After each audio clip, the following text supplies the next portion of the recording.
আসসালামু আলাইকুম। সবাইকে স্বাগত জানাচ্ছি এফএইস কিচেন থেকে। আজ এমন একটি পিঠা তৈরি করব যেটা ছাড়া আমাদের শীতকালটা অসম্পূর্ণ থেকে যায়। তৈরি করছি গুড়ের পাটিসাপটা পিঠা। আশা করছি ভালো লাগবে। প্রথমেই ব্যাটার তৈরি করে নিচ্ছি। এজন্য লাগবে 1 কাপ আতপ চালের গুঁড়ো। গুঁড়োটা চেলে নিয়েছি। 1/4 কাপ ময়দা, 1 চিমটি লবণ, 1/4 কাপ গুড়। চাইলে গুড়টা একটু কমিয়ে নিতে পারবেন। 1 কাপ কুসুম গরম লিকুইড মিল্ক। গরুর দুধের বদলে পানিও ব্যবহার করা যাবে। চালের গুঁড়ো ভেজা হলে দুধটা একটু কম লাগতে পারে।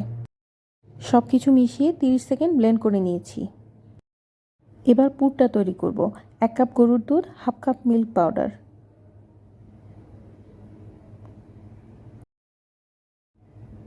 নিয়ে নিলাম 1/4 কাপ গুড়। এবার নিব 2 চামচ চালের গুঁড়ো।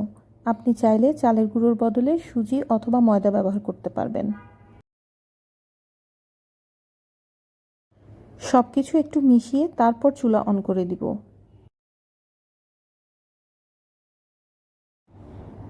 এবং অনবরত নাড়তে থাকব। চুলার ফ্লেম মিডিয়াম থাকবে। 1 চামচ ঘি অ্যাড করে দিলাম। এতে পুরটা অনেক সিল্কি এবং স্মুথ হবে।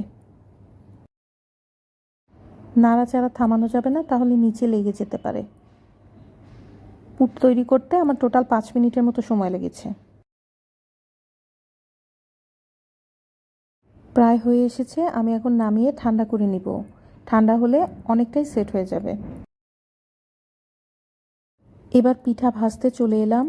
প্যানে খুব সামান্য তেল ব্রাশ করে নিয়েছি। চুলার ফ্লেম থাকবে লো। ব্যাটারটা বেশ পাতলা, তাই স্প্রেড করে দিতে সুবিধা হবে। পিঠা ঢেকে দেওয়ার কোনো প্রয়োজন নেই। কিছুটা সেদ্ধ হয়ে গেলেই উপরে পুর দিয়ে দিবেন। এভাবে এক সাইডে পুর দিয়ে পিঠাটা ফোল্ড করে দিতে হবে। প্রত্যেকটা পিঠা ভাজতে আমার সময় লেগেছে 1.5 মিনিটের মতো।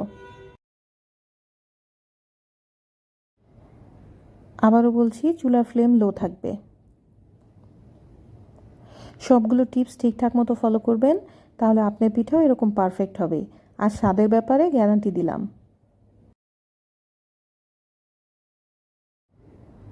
1 কাপ চালের গুঁড়োয় আমার 8টা পিঠা হয়েছে। আশা করছি রেসিপি ভালো লেগেছে। যদি ভালো লাগে লাইক, কমেন্ট, শেয়ার করতে ভুলবেন না এবং চ্যানেল সাবস্ক্রাইব করবেন।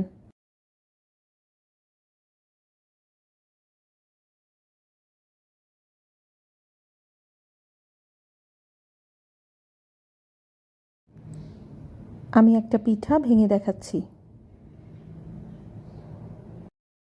নিশ্চয়ই বুঝতে পারছেন পিঠাটা কতটা টেস্টি হয়েছে। এতক্ষণ সঙ্গে থাকার জন্য অনেক ধন্যবাদ। সবাই খুব ভালো থাকবেন। বিদায় নিচ্ছি।